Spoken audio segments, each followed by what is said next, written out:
It was the beginning of the summer of 1986. My then wife and I had just come back from our marriage counseling meeting. See, something about my ex-wife is she was really into the fab. Whatever's going on now, I have to do. Well, we were having problems in our marriage, and she decided she wanted us to go to marriage counseling. I'm never big on marriage counseling. I'm not big on psychiatrists or psychologists, and I wasn't then, and I'm even more not too pleased with their profession nowadays. But it was a quiet ride. We didn't talk all the way home. And that's because we went to marriage counseling because my wife wanted to convince me and this counselor that I was cheating on her. When we found out later on that actually it was her. But my ex-wife was really mad at the time after this meeting because for 6-7 months she'd been trying to get the counselor to admit that the problem with the marriage was me. But it was on this night that the marriage counselor made an announcement. The problem with our marriage was her. It wasn't me. This upset her. See, you got to understand, my ex-wife was, was cheating on me, and her way of defending herself was by saying that I was cheating on her. So I was getting the brunt of her anguish over the whole situation. But just give you a funny story. One night we went out to the movies, and we're walking down the street in front of the theater, and another girl walked by us. She smiled at me, and I smiled back, just being nice. As soon as that happened, my ex-wife and I got in a big old argument because I was cheating on her with the girl who just walked by. See, I along with this other girl, set up this elaborate plan to so we could see each other for that gleaming moment, just to rub it in Sammy's face. I don't even know who that girl was. But let me get back to the story here. So we got home, we stopped, picked up our kids, 3 children, a son, our son, Sean Jr., and her 2 daughters from a previous marriage. I love those girls. They were so sweet. But that's another story for another video. But we picked them up, we came home, and I wouldn't say we were home no more than a couple minutes when all of a sudden she starts throwing things at me.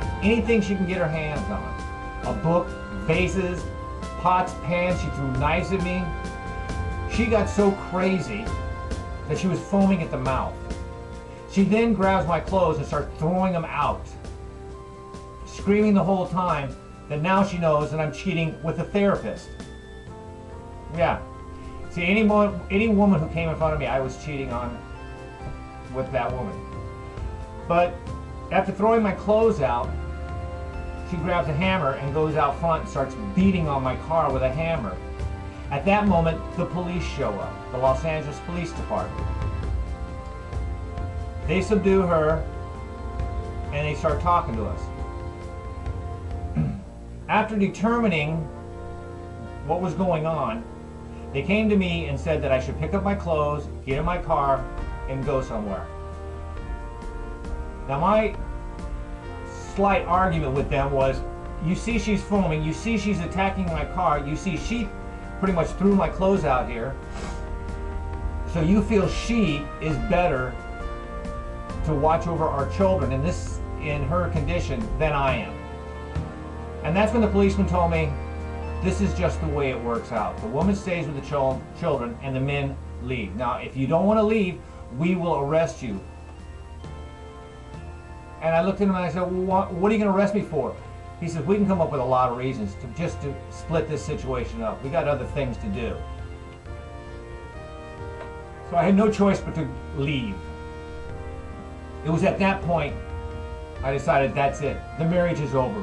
We've had 10, 15 separations in the 4-year marriage. I was tired of this. I was tired of moving out, being thrown out of the house, being out of the house for 2 weeks, and then have her come beg me, please, please come home. I miss you. I need you. And then come home, only to find out that I'm being used as her live-in babysitter, which I didn't mind because I loved hanging out with the kids. That's all I want to do. Work, come home, be with the kids. But, and it would have been better if she just wasn't around. Because whenever she was home, she was screaming at all of us. Didn't matter. We could never be what she wanted. We could never be as good as she wanted, I should say. But now we find out later that it wasn't us, it was her. She just didn't want to be there. She wanted to be out. I don't want to say whoring around, but she wanted to be out partying, having a good time, which was fine.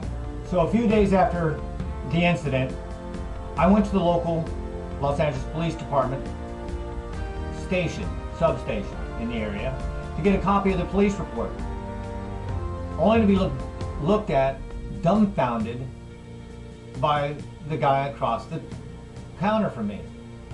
He had no police report of the incident. He did a little checking. He found out there was a note of the call, and apparently as soon as the main officer got there, he reported it as a code 4. Everything under control. Now I was amazed no report was ever filed, considering there was at least 6 or 7 squad cars there. So somehow somebody screwed up. They just didn't put the paperwork in. But that's the Los Angeles Police Department for you, trying to cut corners, even back in 1986. Well, on August 7th, 1986,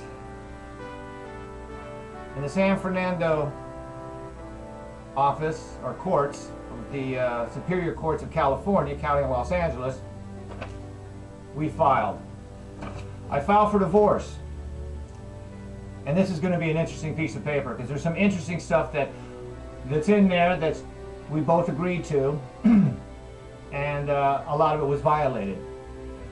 And what makes it even more interesting is how we got to this point, because this is pretty much a cookie cutter temporary divorce for 2 months until we iron out all of our little differences. But it took us almost 3.5 hours just to get this little piece of paper signed. We'll be talking more about that in the next video.